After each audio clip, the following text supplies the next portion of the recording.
So hello and welcome to Scottish Independence Podcasts. Thank you for joining us. We've got Joyce and Ian Munro are our guests this week, and we're going to be talking about a fascinating, innovative project called Future Voices. What is this project? Where did it come from? We were out for a walk with our younger son in probably January or February this year, talking about independence as we do and how frustrated we were and the lack of motivation. And he said, people don't really know what it would be like to actually be in an independent Scotland. And that was kind of a light bulb moment for us. Yeah. Because it made us sort of realise, we could maybe do something here to allow people to see what an independent Scotland would look like. So that was the starting point. So we thought, how would we do that? And eventually decided that it would be a good idea to work towards videos of people living in the future independent Scotland, speaking about their lives. We wanted to jump right over the top of the inevitable, fairly dull and difficult arguments over, well, what currency do you use? How are you joining the EU? Are you rejoining it? What about borders? What about pensions? We wanted to jump to Scotland when those issues have been settled. In other words, we're like any other independent country having control of our own affairs. That's such a good place to start, isn't it? Because immediately you avoid all that processy, but what about this and but what about that? And you're right, when you hear people in Estonia or places like that, they're talking about here's what it's like now. It really is from that position of maybe a bit like childbirth. You forget all the detail once you've got something nice. Well, I'll bow to your superior experience on that one. We did feel over the period of time trying to speak to non-committed people about the benefits of independence and ending up answering endless questions about but what about this, what about that. And when our son had said he couldn't imagine the benefits, it just clicked with us. People are talking about how you get there, but they're not talking enough, they're not selling enough the vision of why we want to get there. And that's really the fundamental thing we started with. Isn't it interesting that it takes our young people to tell us? I mean, my son's, he's 30, so he's not that young, but he considers the Yes movement to be an old movement. And by and large, we are older, the activists. And he says, and you guys, you're always so terrified about where's the money coming from? How are you going to be able to afford this? That actually that drives a lot of the conversation. And I thought it was interesting that of the spread of videos that you've done, it really was much more on that. What would it be like to live in this future world rather than just, like you say, low-level detail? Yeah. The idea for the project was ours, but you've got to make these things valid by not just necessarily having your dream. So we canvassed pretty widely online, running polls, looking at working in local Yes hubs, and then just generally speaking to people and asking the question, what difference would living in an independent Scotland make to you? And gathered a small group around us to help, and ended up with quite a lot of commonality in what we heard back from people. We had walls of Post-its all over the place with all the different comments that we'd had. And from that, we managed to sort of cluster them into, we came up with 7 themes and hence 7 videos. But there's a lot of commonality. They overlap a lot, all the the things that are within the 7 themes, which is great because it's all about that. It's it's not 7 individual things. It's across the board. Yeah. Yes. Now, if you'd like to see all the clips, you can find them on the Future Voices YouTube channel. But Marlene and I were so keen to jump into the future and see what it holds that we decided to build a time machine. And here it is. Are we strapped in? Yes, I am. And we want to know what a post-Indy Scotland looks like. Is Scotland overrun by an ageing population of grey-haired grannies? We'll come back and chat more to Joyce and Ian after this. Let's look at health and happiness. This week on Changing Lives, we catch up with care worker Linda. I can't believe how good I feel these days, and I think it's because everyone around me is feeling happier and more confident. As a care worker, Linda has seen improvements at work, in wider society and on a personal level, which she puts down to Scotland's ability to radically redesign the care system for workers and the people who depend on them. I love working in the care home, but it wasn't always like that. There used to be staff shortages and people were off with stress, and it's not like that now. Things have definitely changed for the better. With the right to care, health and a true living wage now enshrined in law, the impact on well-being and the wider economy has been hugely significant. I'm paid properly for my skills and experience now, but more importantly, the residents are benefiting from the better quality of care. And people have got money in their pockets, so we're more productive, and that benefits the economy because people can afford to buy things. Linda has also noticed the wider benefits to Scotland's society since becoming independent. I think Scotland taking care of its own affairs has given us a sense of responsibility as well. You see people out walking and cycling and playing sport, and people have taken on that duty of responsibility for their own health and looking after other people. We need to appreciate what we have actually got. And it's really working.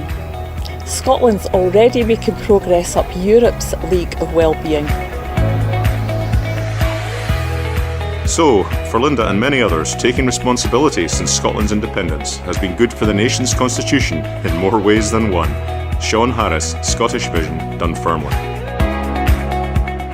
In each of the videos there's one person speaking, so they say so-and-so's a care worker, or so is that real? Is that what their jobs actually are? No. You haven't recognised that one of the stars of one of the videos is sitting right here. Yes, well, I did realise that, but I mean, she still could have been, you were the care worker, weren't you? Yeah. You're Sean Harris, aren't you? The mythical interviewer. I know, we're going to do a series just on Sean Harris. No, I think we wrote scripts for each of the 7 themes. And originally we were going to go out and find actors to act the parts, but turned out that it was actually just ordinary people ended up being the best people to act the parts. I've not got any acting experience, and we didn't need that. It was really fun and really interesting being involved in it. And I think the passion shone through because these are all people who really want an independent Scotland. So I think that passion shone through in all the videos. Your acting certainly convinced me anyway, so. It was funny, just as an aside, that was the pilot video and I hadn't turned up on the day ready to act. We were supposed to have an actor, but they weren't able to come on the day, and so I stepped in, and so it was just from a cold standing start. Didn't have time to get nervous about it. That's the best way. Yeah, the themes coalesced, as Joyce said, into 7 different major headings, and part of the thinking behind the scenes was, well, who is the right type of individual to speak about that topic? And we had quite a bit of debate. Health and social care probably was one of the easier ones, where identifying somebody in the social care sector was good. So we actually had a character in mind for each of the parts as well. And then we adapted it to suit who we could get. Got to be practical, yeah. My favourite is the one that's set in Stirling, and he's quoting Burns. Yes. I mean, I don't know who the guy is, but he just looks like Mr. Ordinary Stirling person. He's absolutely believable. Well, I guess if you want somebody to play the part of a real person, maybe just a real person's not a bad place to begin. We're just about to set off again. We're going to Stirling. You're doing the time settings. Now look, it's good to get them right, because we don't want to be there for the battle of Stirling Bridge or Edward I arriving at the castles. Here we go. Do we have a fair society in future Scotland? This week on Changing Lives, we catch up with John from Stirling.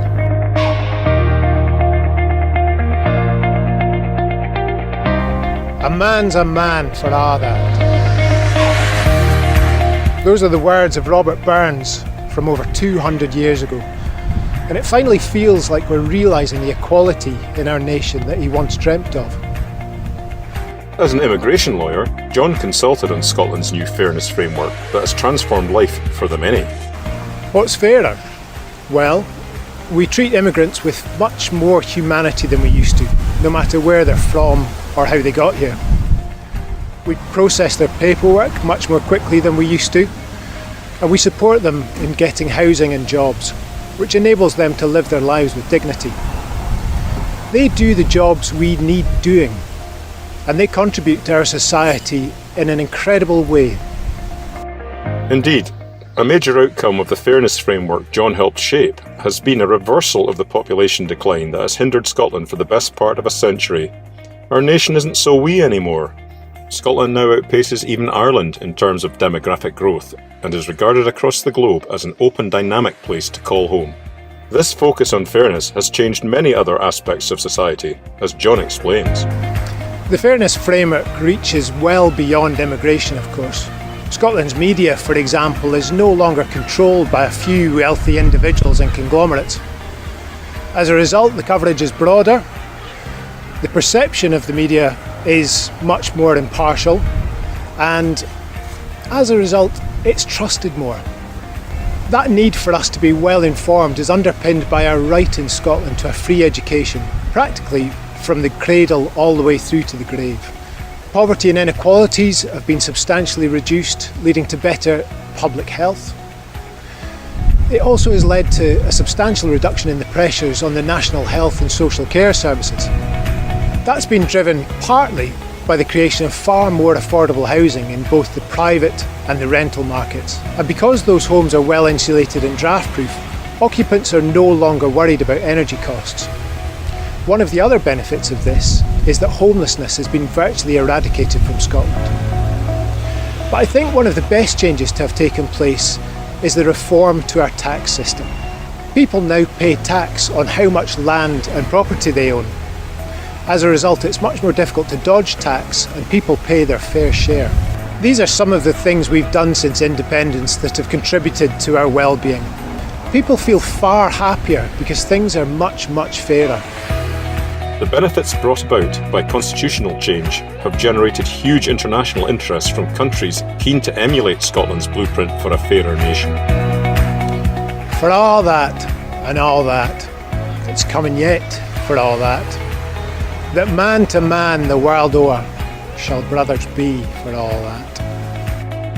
And Burns would surely approve. Sean Harris, Stirling. You might have noticed geographically we're quite restricted to the central belt. The demographics of the group that we've used, that we had available to us, is quite narrow as well. So the next stage of the project is very much aimed at going further afield in Scotland, while at the same time looking at the demographics that we involve so that we speak to all Scots. Yeah. Great idea, yeah, because that's something, I don't know if it's becoming a little bit of a theme just now. I'm certainly noticing a bit of anti-central belt rhetoric creeping in now and again. Of the themes then, just out of curiosity, what was the number one theme that your clusters came up with? I don't think there was a number one theme, but wellness, a well-being economy, is right up there. And rejoining Europe in some form is right up there as well. That's a really great question, and I think that there are threads running through some or all of the clips, mainly accidentally. but when you look back at it, actually, a lot of what we've done is driven by, I guess you could call it the good old Scottish values.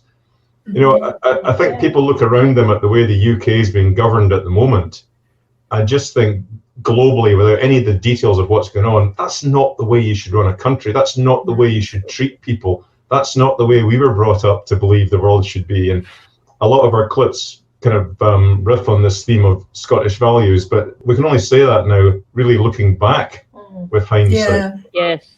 I'd watched one or two as they came out, but then I hadn't caught up with the others. So actually this morning I just watched them all the way through. Sometimes you just got a really, really good little kind of, phrases. Like one was, I think, reconnecting Scotland. And that, in my mind, I've now got that connected in with I think there was more than one person said, and now we've got 7 ferry links over to the Baltic states and to other European cities. And I thought, God, yeah. And at the moment, there's none. The other one I noticed was the one about democracy, when the person doing that one said, rebooting democracy. I just thought, that's brilliant. That is so good.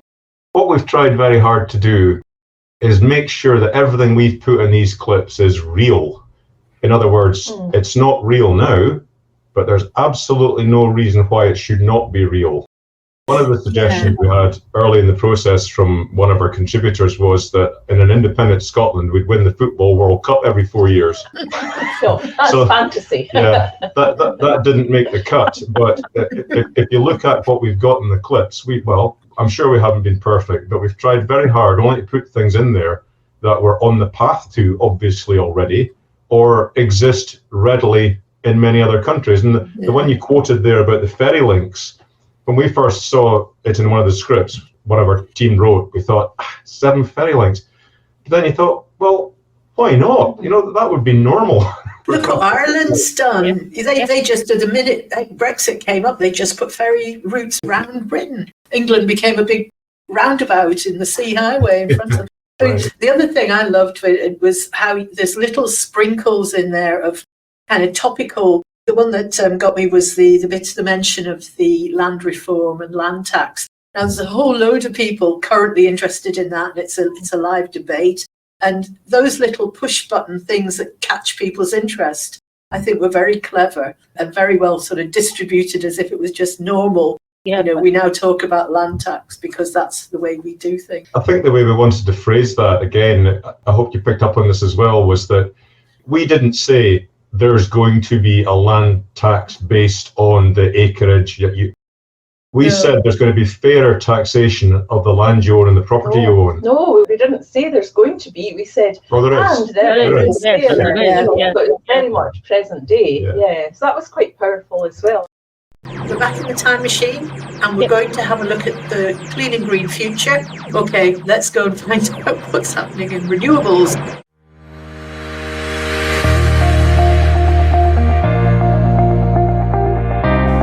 This week on Changing Lives, we catch up with Annie from East Kilbride.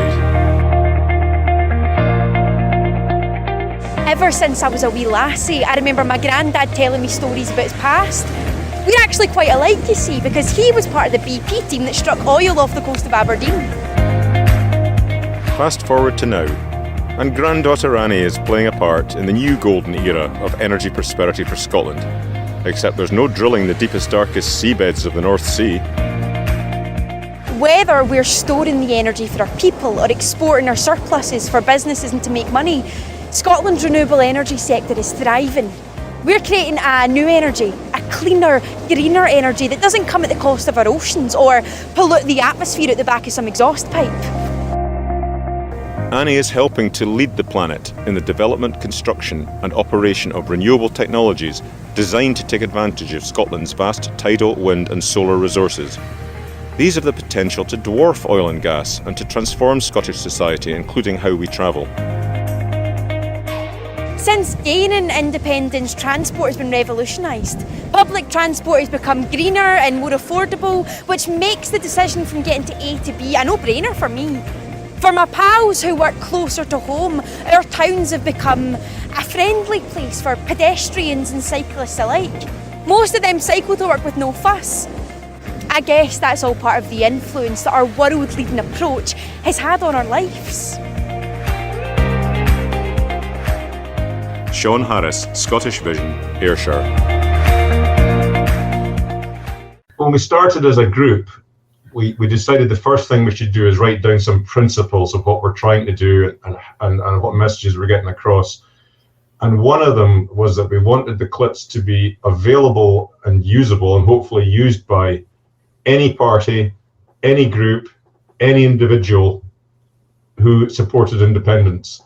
So for that reason, we tried not to be party political / controversial in any way. We think with our clips, few people could argue that presenting Scotland in the way we have is not of value to anybody trying to convince folks about independence. Absolutely. I mean, you definitely haven't fallen into any of the party political traps, I didn't think. I thought it was very well done. One thing that I thought was quite funny, I mentioned my 30-year-old son. We were discussing it on one of our podcasts, Bits and Pieces podcast that we do every month. The way we do it is I choose the clips, I play them to him, and then we chat about what we think about it. So I played one of the ones from yours, and about halfway through he went, where do these people live? Because it's not like that round here. And I said, this is the future, James, it's the future.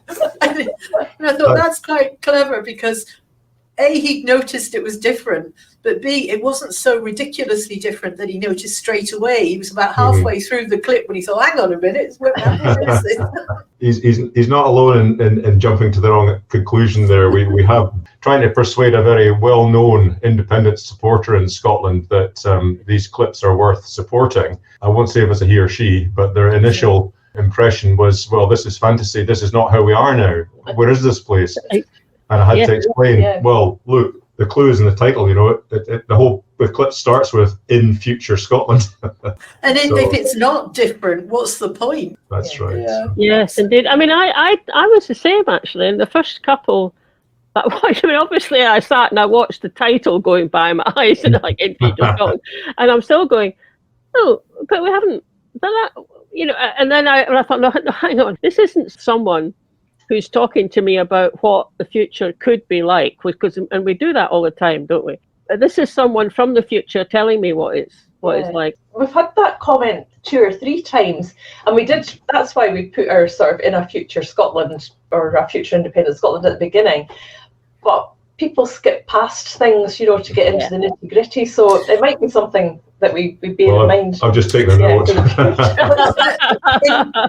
Interestingly, and this is something that we only have learned through experience, is that we put lots of helpful notes underneath all our stuff. Most people watch YouTube on their mobile phones, and you don't see the notes. So you might have a really good explanatory sentence. They won't see it. For this next one, we're going to be listening to the prosperity that has arisen, since independence. So that's a good one for people to take on board, because usually that's what folk have the doubts about it.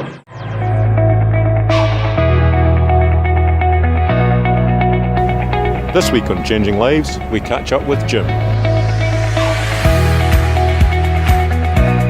I never thought I'd be happy to pay more tax. Nobody would have.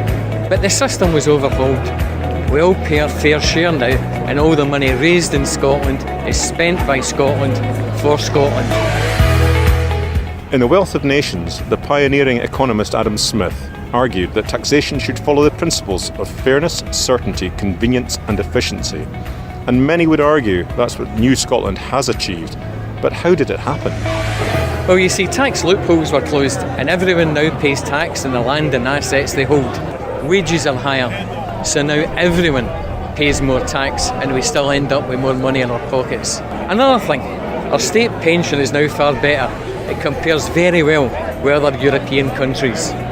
Scotland's new taxation system has empowered the nation to realise its true worth and to share it. Scotland is a wealthy country through enormous energy resources, world-class food and drink, and brilliant tourist industry. Our strong trade links within the EU and other close neighbours has never been better. This enables us to have regular ferry services to 7 European ports. Add to that, being in charge of our own energy production allows us to provide serious funding for home insulation, resulting in much lower bills. With better wages and fair taxation, we have almost eradicated poverty and homelessness. Food banks, clothing banks, and for me, best of all, warm banks are a distant memory. For Jim, it's clear that controlling our own affairs has been vital to fully realising the wealth of our nation. Scotland is now prospering as a country, and so are we its citizens. What a great day it was when we ended 300 years of economic lockdown and took back control of our own affairs.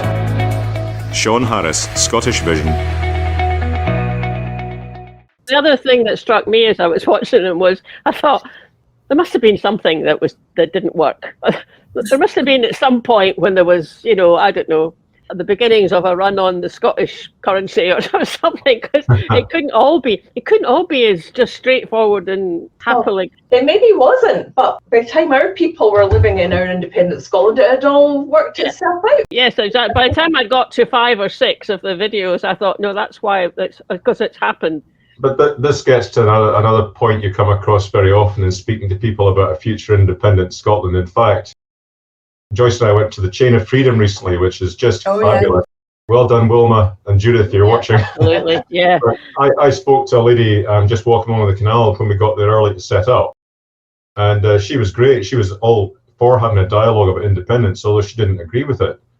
Chucked a few things at me, which I was able to reassure her on. And then eventually she said, well, if there can be a cast iron guarantee that within 5 years of independence we would be back in the EU, then I would vote for it.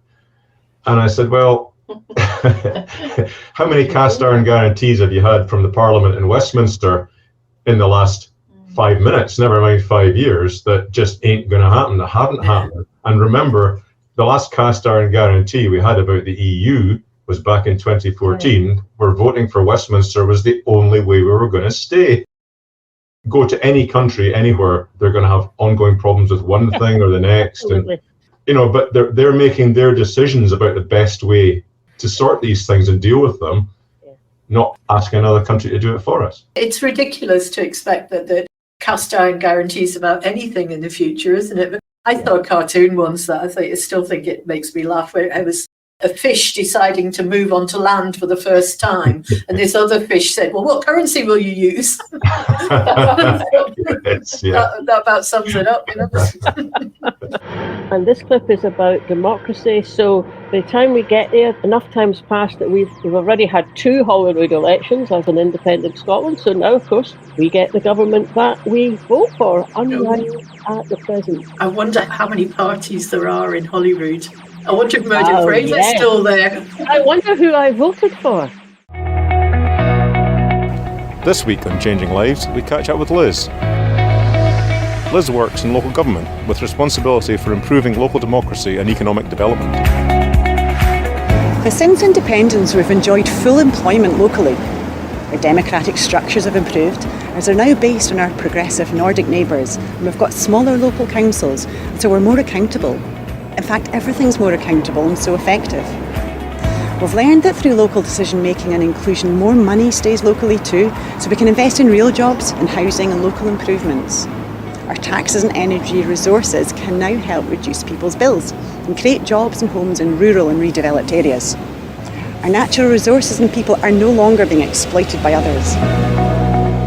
As a local government worker, Liz has seen how our newly refreshed and revitalised democratic structures have cascaded from our Scottish Government right down to the local community, bringing with it the positive impact of independence, which has been felt everywhere from the borders to the Western and Northern Isles. And this rebooting of democracy has also transformed Scotland's international relations. We joined other small, like-minded Northern European nations that lead the world in well-being and true prosperity. And we enjoy free trade and movement again. So it's meant we've been able to attract super talent from abroad, as Scotland needed more skilled people to meet the needs of its newly burgeoning economy. Our international trade is booming. For example, we've got now over 7 ferry links to the Baltic states alone, and many more throughout Europe. And we use ships run sustainably on Scottish-produced hydrogen that were built in Scottish shipyards again. Scotland's reconnecting. Scotland is at the top tables throughout the world, no longer projecting power, but promoting peace. And this country is now seen as the most modern example of a truly inclusive, just and prosperous democracy. The United Nations sees Scotland as a laboratory for good, as it leads the world in clean tech, sustainable energy creation and truly democratic systems and institutions. So much so that people from around the world come to see how it's done. We reached out to the world and within, to every inch of our land and communities, with positive change seen everywhere for everyone. And that's thanks to radically improving the connections we have between our politics, our policies, people and place. And for Liz, while the process of Scotland's democratic renewal has already achieved so much, this is just the beginning. We opened our curtains to the world, we threw them wide open, and we saw everything more clearly. we got out there as a free, fair, democratic and prosperous nation. And we've only just started. Sean Harris, Scottish Vision.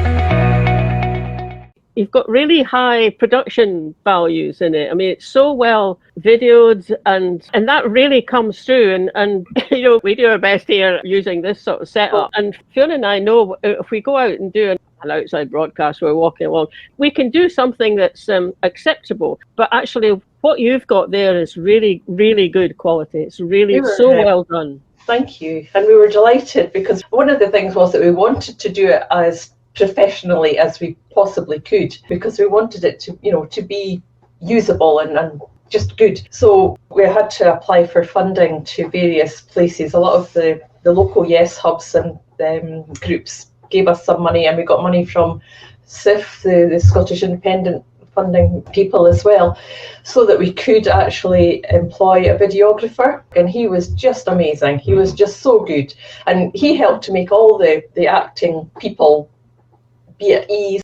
He also helped us to adjust the scripts to make them more believable or into a workable format and things. And yeah, we couldn't have done it without him. Have you got any ideas now about how you can get this body of work that's been done? I mean, I don't know if you're going to add to it, but even, you know, what you've done already is so good. Have you got a notion about how you can get it further reach and maybe further beyond those of us who are already convinced? As you know yourselves, the producing something that's actually bang on exactly what you wanted to do is very convincing and almost inspirational is one thing. Getting people to actually open up and look at it is a totally different thing. So initially when we started, the idea was to create a program that would send a message to non-committed voters, but it quickly became apparent that it could almost have an equally positive input on the movement by just creating a little bit more motivation and a little bit more inspiration. A bit more positivity, Yeah. So, I mean, the reception we've had from anybody that's seen it has been so good that we've really committed ourselves now to quite a body of work in getting out and getting in touch with every Yes organisation we can find. And believe me, there are hundreds.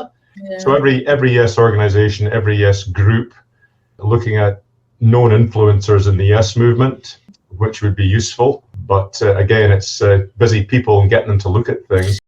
It's hard, It's been bubbling around in my mind for a while, just how useful it would be to have a kind of directory of the indie media folk, because there's a lot of us around between YouTube channels, bloggers, podcasters, magazines, newsletters. There's an awful lot of people all doing our own little thing.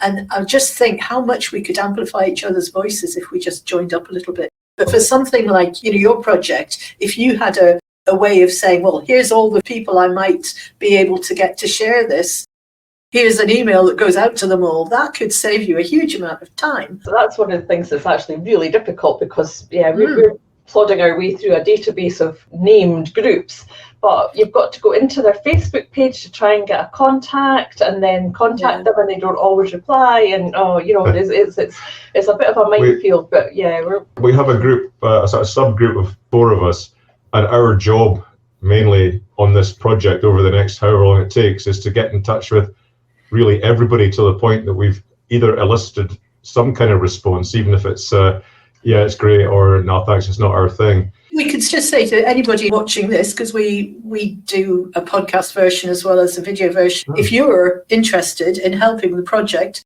get in touch with Joyce and Ian. Well, we've got a Future Voices email address, so they could contact us through that. Future Voices, all lowercase, 050@gmail.com. Great. Well, we'll share that around, and then that would maybe save you doing a bit of work if people come to you because they've seen this.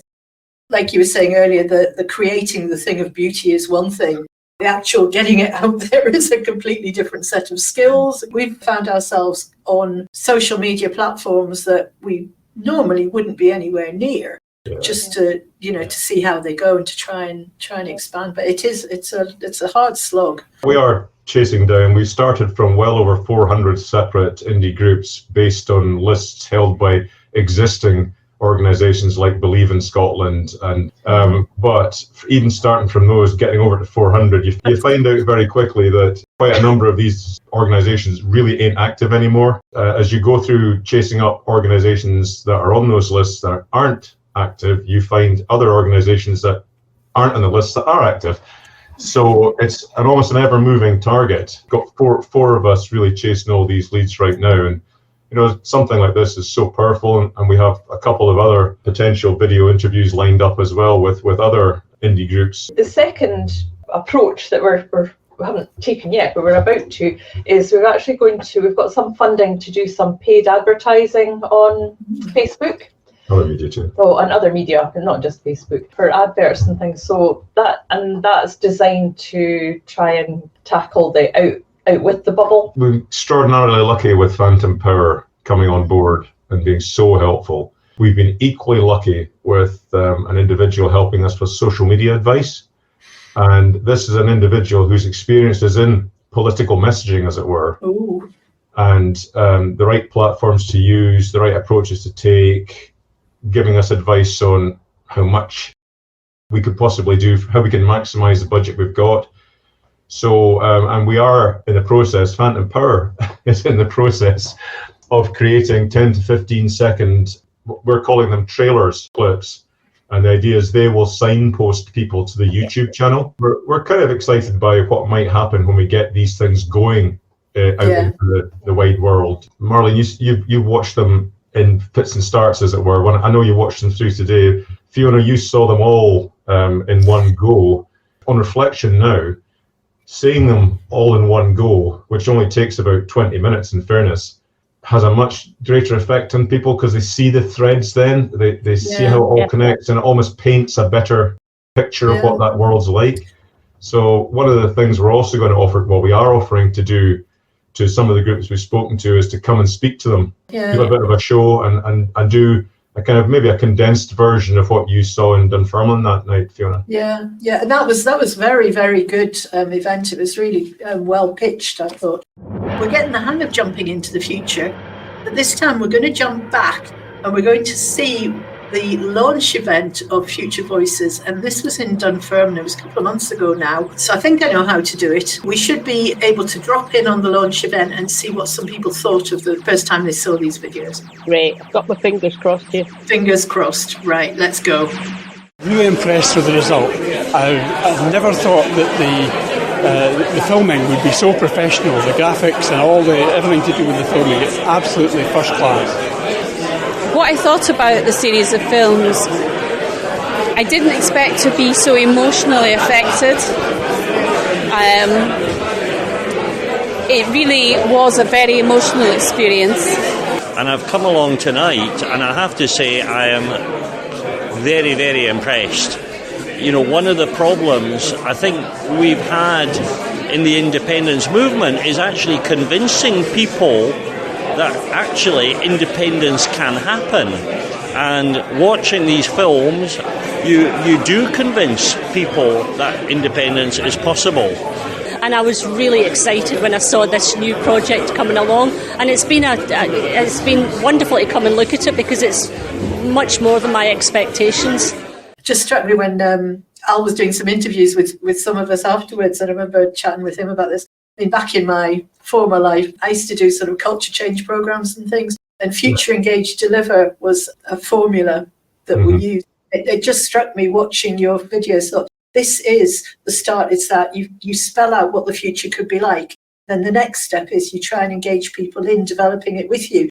And that sort of approach you're describing about getting the yes groups involved, that is the right way to do it, I think. What might be interesting is to see, can they pick it up and run with it and add to it, or is it always going to be your baby? Because that's something that we would be open to as well.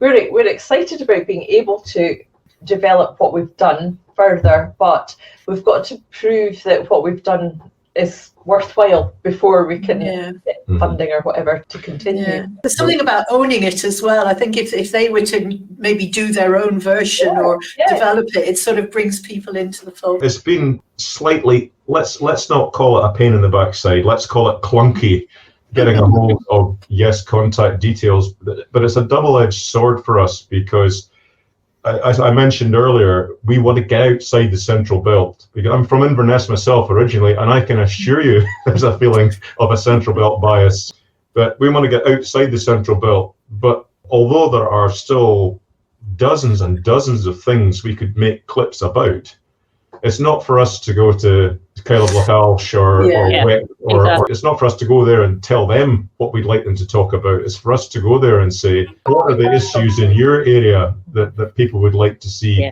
differently in a future Scotland? Yes, exactly. I mean, I thought that the one where it's based around communities being more empowered to make their own decisions for the locality. Afterwards, after I watched that one, I thought that would be something that a local Yes group, could pick up and run with, I mean, I'm in Glasgow Northwest, and there's even things that just we get chatting about, not particularly to do with being independent, but they are to do with the community working better. And that's something that could easily feed in from that one video. And I bet there's other options. I mean, obviously, someone will do something about ferries, won't they? Orkney Renewable, they've got a YouTube channel that's got about 40 subscribers, and they've got some brilliant stuff on it. I only found out about it because we interviewed Mike Robertson from Yes Orkney. And some of the things that they just as local communities are talking about, things you'd never dream were possible, they're talking about as how are we going to do this? And I thought it's just wonderful. But again, 40 subscribers, another 40 over here, another 40 over here. How do we join this up so people find out about each other? Exactly. And I think, even when we were talking earlier about the chain of freedom, because I think, even if work together with Wilma and Judith and do something bigger, I don't know. But ladies, what a powerhouse they are, yes, if you want. You're right. We're all doing our own little pockets of things. And if we're working more together. Let's give them another 5 years or so and see if they've managed to do anything with our ridiculous lack of local government that we've got in the present day. Let's see if communities are benefiting any. And did they get those 20-minute neighbourhoods in place? Who knows? Let's find out.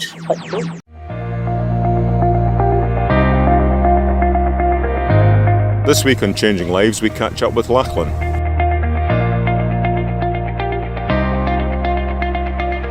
It's brilliant to be living in a place built for well-being.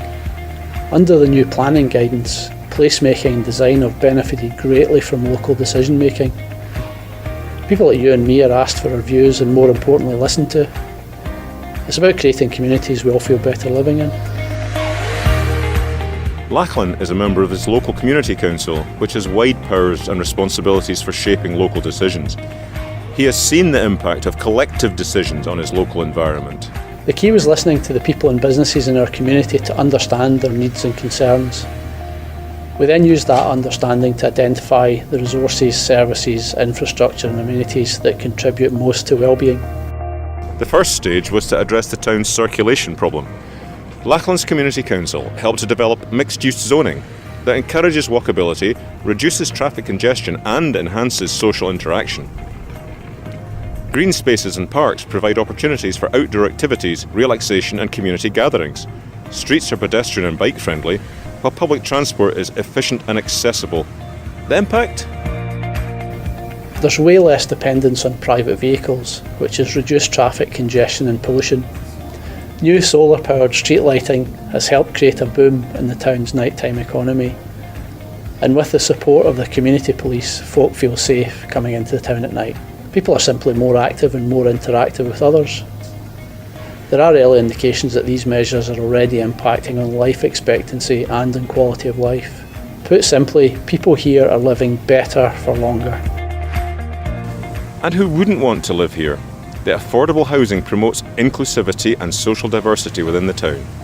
Healthcare and social services are easily accessible, while local businesses and markets foster a sense of community and reduce the need for long commutes. Meanwhile, the easy access to cultural centres, theatres, museums and sports facilities encourages residents to engage in creative and recreational activities. And what about leisure? Well, so much is available to everyone, it feels like a normal part of life these days. People are more focused on a healthy lifestyle, but it's not just that. I feel there's a real sense of public value in arts and sports. Perhaps that's because the priorities are set by the citizens and not some unseen bureaucrat. Music, sport and art are offered through all school year groups. Our children and young people have loads of safe spaces to play and hang out to. I'm confident this is a town that will thrive for generations. It all goes to show a place operates best when it works for its inhabitants. Sean Harris, Scottish Vision. Each of these clips really is aimed at a different set of demographics. Health and social care is, who do you want to see that? Do you want to see healthcare professionals, people in social care, perhaps people in patient groups, doctors and so on. So you can actually set out your social media approach to actually target people in those sectors. So it all sounds very sophisticated. That's why I'm kind of excited to see how it goes. Yeah, absolutely.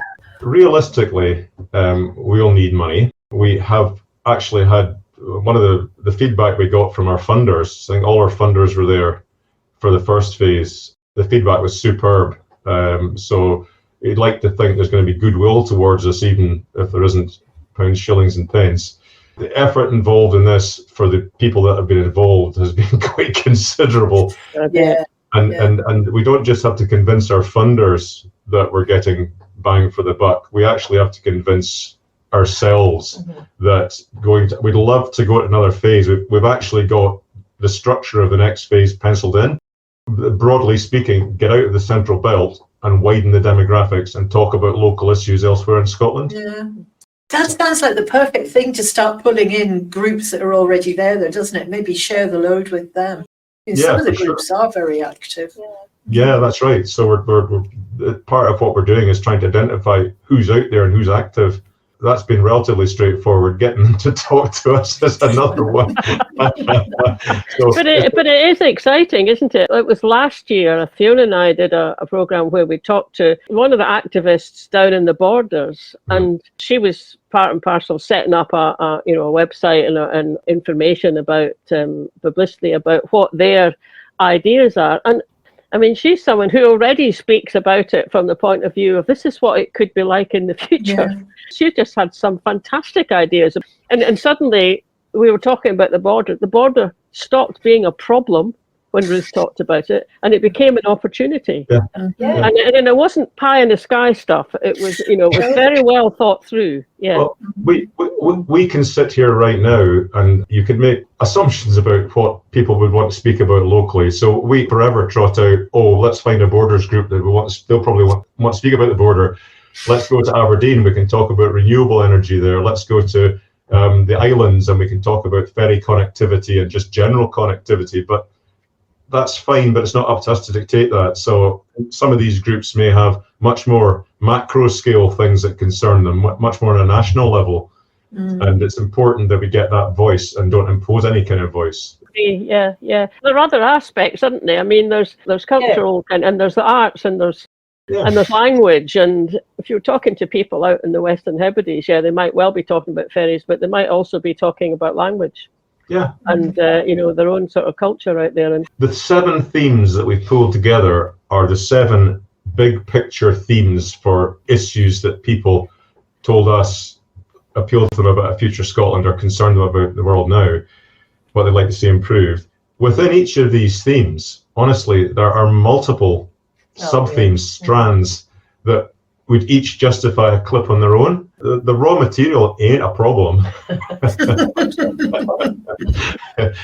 And in the present day, it's clear that the values that we have in Scotland are diverging. So we're sitting in this time machine now. Look, if we went back to say when Mrs. Thatcher was, sorry to mention the word, but when she started to take control, it was at that point that I started to think, but our values up here are not what's being expressed down in Westminster. And the more the Tories got voted in, the more I felt that, even stronger than that now. So it would be good to hear from the future how that's panned out. Let's do that, but we've got a moral dilemma first. If we go back and look at Mrs. Thatcher, what if we hit her on the head with a handbag and lock her in a cupboard and then jump back to the future? Well, you see, Doctor Who fans know that. You don't go back and mess with it, even though it's so tempting, but let's not do it. Okay, let's go.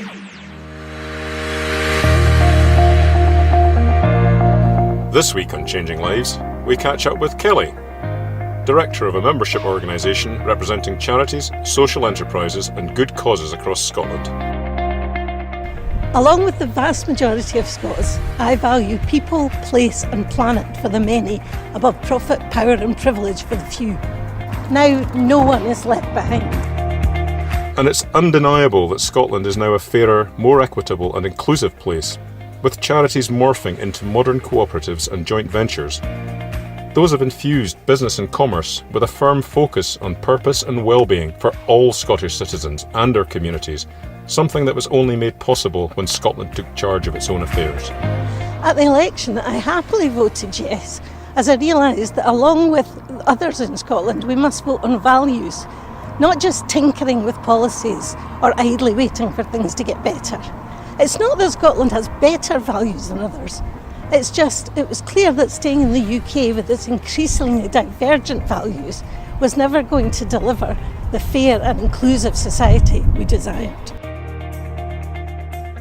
It's fascinating to witness how Scotland's age-old principle of the sovereignty of the people is now writ large, based on the claim of right expressed throughout the centuries, now re-energised as the basis for a true democratic constitution. And now we're citizens, not subjects.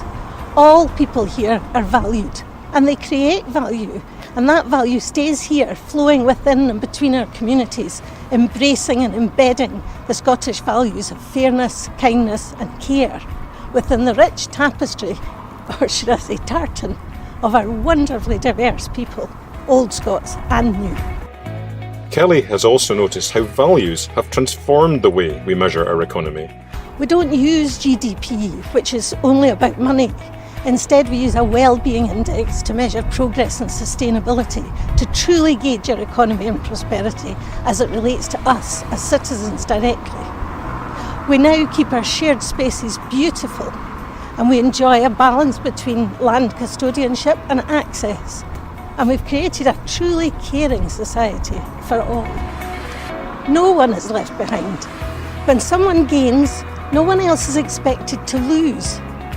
Scotland is the most welcoming place in the world. It's not where we come from that matters, it's where we're going together. That's who makes us who we are. It's truly a land where I can now say it's all of us first.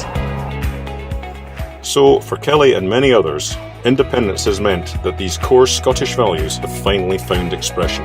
Sean Harris, Scottish Vision, Stirling. All the way through this, we've said one small step at a time. And you've got to limit yourself to achievable targets and just step forward on one little step at a time. And we've stuck to that so far. And we're in what would you call it, the publicity phase now. Yeah, the get to get out there phase. Yeah. So this is super helpful. Thanks very much. It's been really, really good talking to you both. Thanks, and well done. What a fabulous project you've taken on. And I think that the end result, the films are really persuasive. I'd like to think of individuals like, I think you mentioned Ruth from the Borders somewhere. Yeah. If Ruth saw one of these, she might see there's a good mechanism for getting that message out there. This dials back to what you were talking about previously about almost like, I'm not going to say franchising, but you get the idea that other groups take this kind of template on board and use it as a way of presenting their thoughts about where future Scotland could be. Yeah. 3-stage approach. You set out the future, you engage people in it, and then together you deliver it. You have to, at some point, make it bigger than yourselves, because there's a limit to what, as individuals, any of us can do. So, yeah, definitely. Only other message, as and when we speak to groups, is about contributing, let's call them actors. The way that the actors' work is scripted and presented by Phantom Power, the way they break it up into detail, means that really no one's speaking for more than 10 seconds at a time. The script is always available right there beside the camera. It's a small setup. It doesn't look like a news studio somewhere. Very informal, very small, very friendly. And I'm sure there's lots of groups out there who, when I say, have you got anybody there who would be not frightened of standing up in front of a camera or sitting down in front of a camera, they'll be thinking, I know who. Absolutely. So think about those people and think about contacting us and sharing your thoughts and contributing an actor. One of our favourite parts of the clips was Jim in Edinburgh when he said, and another thing. Yeah. He just came out with that. Yeah, that's right, yeah. Oh, brilliant. At least 3 of the actors ad-libbed stuff into the script based on, they just got going into the character and they just thought of something they could add to it. Yeah. And you know, these are folks like us, really. They just don't perform in front of cameras. They're not used to having a mic stuck under their nose. Just did brilliantly because they were committed. Because they're talking about what they care about. That's the bottom line. It's not playing a part. It is them. Yeah, exactly, it's a great approach. So there you go. Any budding actors, get in touch with Joyce and Ian, and it's going to be the start of a wonderful new career. Well, thank you so much. That's been lovely talking to you, and thanks for sharing your enthusiasm for what's a fantastic project, and best of luck with it going forward. We look forward to thanks very much, and thanks for your interest. That was a pleasure, and hopefully we'll meet again soon. Yes, absolutely. Yep. Fiona, we've gone too far back. Look. Press the wrong button. But how are we going to get out of here? That's the big question. Help! Can anybody hear us? Why don't you just press a few buttons and see what happens? Press a few buttons. What could possibly go wrong? Hopefully we'll make it back in time for next week's podcast. So thanks for listening, everybody. Bye for now.